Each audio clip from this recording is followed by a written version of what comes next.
आप लोग हैं रेणुकास क्लासेस में। और आज की इस वीडियो में हम फाइनल अकाउंट का एक क्वेश्चन डिस्कस करने वाले हैं। तो आइए समझते हैं। सबसे पहले क्वेश्चन हमारे पास है, prepare trading and profit and loss account on 31 मार्च 2020। मार्च 2020 के हमारे पास अमाउंट है और उसी का हमें फाइनल अकाउंट प्रिपेयर करना है। और यहाँ पर हमारे पास कुछ आइटम्स हैं। इससे पहले की वीडियो में हम ट्रेडिंग अकाउंट के फॉर्मेट को डिस्कस कर चुके थे। प्रॉफिट एंड लॉस की फॉर्मेट की अगर हम बात करें तो प्रॉफिट एंड लॉस के डेबिट साइड में हम अपने सारे इनडायरेक्ट एक्सपेंसेस को यूज करते हैं। लाइक सैलरीज हुआ, टेलीफोन एक्सपेंसेस हुआ, स्टेशनरी का अमाउंट हुआ, रेंट का अमाउंट हुआ, ऐसा अमाउंट, इंश्योरेंस वगैरह हुआ, ऐसा अमाउंट जो इनडायरेक्ट फॉर्म में हम पे करते हैं वो हम प्रॉफिट एंड लॉस अकाउंट के डेबिट साइड में एंटर करते हैं। क्रेडिट साइड की बात करें तो जितनी हमारी रिसीविंग अमाउंट है, लाइक कमीशन रिसीव हुआ, रेंट रिसीव हुआ, डिस्काउंट रिसीव हुआ, मतलब रिसीविंग अमाउंट को हम क्रेडिट साइड पे मेंशन करते हैं। तो आइए समझते हैं। ये रहा हमारे पास क्वेश्चन। सबसे पहले आपको क्वेश्चन में दिया है ओपनिंग स्टॉक ₹25,000। तो सबसे पहले हम तो ट्रेडिंग अकाउंट को प्रिपेयर करना है। आफ्टर ट्रेडिंग अकाउंट हम आगे से ही प्रॉफिट एंड लॉस अकाउंट को कंटिन्यू करेंगे।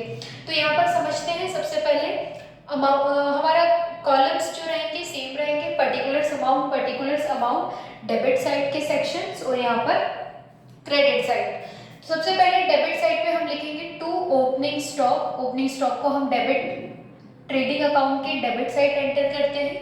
अमाउंट है 25,000, तो हमने अमाउंट के सेक्शन में लिखा 25,000। इसके बाद आपको परचेज दिया है तो यहाँ पर हमने लिखना है टू परचेज। अमाउंट आपको है 1,40,000 लिखा। अब क्वेश्चन में देखेंगे हमें परचेज रिटर्न में दिया है। परचेज किए सामान में से कुछ अमाउंट या कुछ ऐसा आइटम्स भी होते हैं जो हम उसको रिटर्न कर देते हैं। तो हम परचेज में से परचेज रिटर्न को लेस करेंगे। परचेज रिटर्न का अमाउंट आपको दिया है 10,000, तो 140 में से 10,000 लेस करेंगे, आपके पास अमाउंट आएगा 1,30,000। इसके बाद नेक्स्ट आपको सेल्स दिया है तो क्रेडिट में जाएंगे और बाय सेल्स करके लिखेंगे। अमाउंट आपको दिया है 1,90,000। ओके, इसमें भी हमें सेल्स रिटर्न गिवन है तो लेस करेंगे सेल्स रिटर्न। अमाउंट आपको गिवन है 5,000, तो यहाँ पर लिखा हमने 5,000, 190 में से 5,000 लेस किया तो हमारे पास अमाउंट आया 1,85,000। ओके, नेक्स्ट आपको वेजेस दिया है। Wages is a direct expenses, तो वेजेस को हमने डेबिट में लिखा। अमाउंट है आपका 10,000, तो यहाँ पर एंटर करा 10,000। नेक्स्ट आपको फ्राइट दिया है तो फ्राइट भी डायरेक्ट एक्सपेंसेस में आता है, तो यहाँ पर हमने लिखा फ्राइट एक्सपेंसेस। अमाउंट आपको गिवन है 5,000, तो हमने अमाउंट के सेक्शन में लिखा 5,000। इसके बाद नेक्स्ट देखेंगे क्लोजिंग स्टॉक आपको गिवन है। क्लोजिंग स्टॉक हम क्रेडिट साइड पे एंटर करते हैं, तो यहाँ लिखा हमने बाय क्लोजिंग स्टॉक। अमाउंट आपको दिया है 30,000। इसके बाद ऐसा कोई भी अमाउंट नहीं है जो डायरेक्ट हो या ट्रेडिंग में आने लायक हो, तो बस ट्रेडिंग के इतने ही आइटम्स हैं। बस अब हम देख लेते हैं कि विच वन इज ग्रेटर।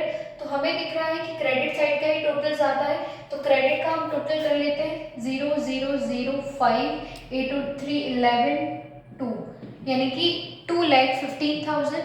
2,15,000 को हम डेबिट साइड भी एंटर कर देंगे। ओके, इसके बाद हम यहाँ पर देखेंगे कि डेबिट का टोटल कितना है। तो डेबिट साइड का हम टोटल अगर करेंगे तो ये हो गया 30,000, 30 और 130, 160 और 170। 170 2,15,000 को से हम अगर लेस करेंगे तो हमारे पास अमाउंट आएगा 45,000। This is our gross profit. Gross profit कब आता है? जब क्रेडिट का टोटल ज्यादा हो, डेबिट का कम हो तो प्रॉफिट होगा, डेबिट का ज्यादा हो, क्रेडिट का कम हो तो लॉस होगा। अब यहाँ पर हम देखते हैं ग्रॉस प्रॉफिट आ गया है। यहाँ पर ट्रेडिंग अपना क्लोज हो गया है। अब यहीं से हमें प्रॉफिट एंड लॉस अकाउंट को कंटिन्यू करना है। तो ग्रॉस प्रॉफिट अगर होता है पीएल आगे कंटिन्यू करेंगे तो इसे हम क्रॉस में पोस्टिंग करते हैं। ग्रॉस प्रॉफिट ये डेबिट साइड है तो पोस्टिंग कहाँ पर होगी? प्रॉफिट एंड लॉस के क्रेडिट साइड में, है ना।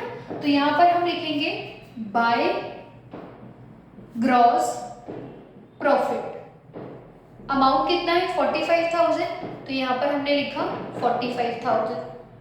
उसके बाद यहाँ पर हम देखेंगे अब जो हमारे एक्सपेंसेस हैं, इनडायरेक्ट वाले एक्सपेंसेस हमें सारे डेबिट साइड ट्रीट करना है। तो सबसे पहले आपको दिया है सैलरीज, तो यहाँ हम लिखेंगे टू सैलरीज, अमाउंट है 3,000। नेक्स्ट आपको दिया है कमीशन पेड। अब देखिए कमीशन पे हम कर रहे हैं तो इसलिए हम डेबिट में लिखेंगे, अगर कमीशन रिसीव्ड होता तो हम क्रेडिट में लिखते। तो कमीशन रिसीव्ड का कमीशन पेड का अमाउंट आपको दिया है 1,000, तो यहाँ लिखा 1,000। नेक्स्ट आपको इंश्योरेंस है, तो इंश्योरेंस भी आपके डेबिट साइड में ट्रीट होगा, विच इज अमाउंट इज 300। और नेक्स्ट आपको दिया है रेंट रिसीव्ड। रेंट रिसीव आ रहा है पैसा तो हम उसे क्रेडिट साइड एंटर करेंगे, बाय रेंट रिसीव्ड। अमाउंट कितना दिया है 2,000, तो डेबिट साइड भी क्रेडिट में हमने 2,000 एंटर कर दिया। बस अब कोई भी हमारे पास आइटम या अमाउंट नहीं है, अब हम टोटल कर लेते हैं। क्रेडिट का टोटल 47,000, यही टोटल हम डेबिट साइड में भी लिखेंगे 47,000। डेबिट का टोटल करते हैं हम तो 4,300। 4,300 इसमें से अगर हम लेस करते हैं तो हमारे पास अमाउंट आएगा 42,700। ये रहा हमारे पास net profit. Okay, net profit कब आता है? जब प्रॉफिट एंड लॉस को हम कंटिन्यू करते हैं, कंप्लीट करते हैं। और ग्रॉस प्रॉफिट या ग्रॉस लॉस आता है जब हम ट्रेडिंग अकाउंट बनाते हैं। एक माइनर सा डिफरेंस है ग्रॉस और नेट के बीच में। ग्रॉस प्रॉफिट या ग्रॉस लॉस का मतलब क्या होता है? ऐसा अमाउंट जिसके अंदर डिडक्शन या इनडायरेक्ट एक्सपेंसेस इंक्लूडेड है, जुड़े हुए हैं, इसलिए हम उसको कहते हैं ग्रॉस। और नेट किसे कहते हैं? जिसके अंदर सारे इनडायरेक्ट एक्सपेंसेस और डिडक्शन लेस हुए होते हैं। तो जो अमाउंट बचता है नेट में, बिल्कुल कैश में, बाय हैंड टू हैंड आपको अमाउंट मिलेगा, विच इज नेट अमाउंट। तो इस तरह से एक छोटा सा डिफरेंस होता है ग्रॉस प्रॉफिट या नेट प्रॉफिट में। दूसरे एग्जांपल से भी हम समझते हैं, जैसे कि कंपनी में कोई एम्प्लॉय एक जॉब करता है, एक एम्प्लॉय है, उसको जो सैलरी मिलती है, मान लेते हैं उसका जो सैलरी पैकेज है वो मंथली 30,000 है ना। लेकिन कुछ पीएफ वगैरह और बहुत सारे डिडक्शन वगैरह जो उसके कटते हैं अपनी सैलरी में से, तो वो सारे डिडक्शन लेस होने के बाद जो उसे बाय कैश जो अमाउंट मिलता है, बिल्कुल हैंड टू हैंड कैश मिलता है, विच इज मान लेते हैं वो 20,000 है।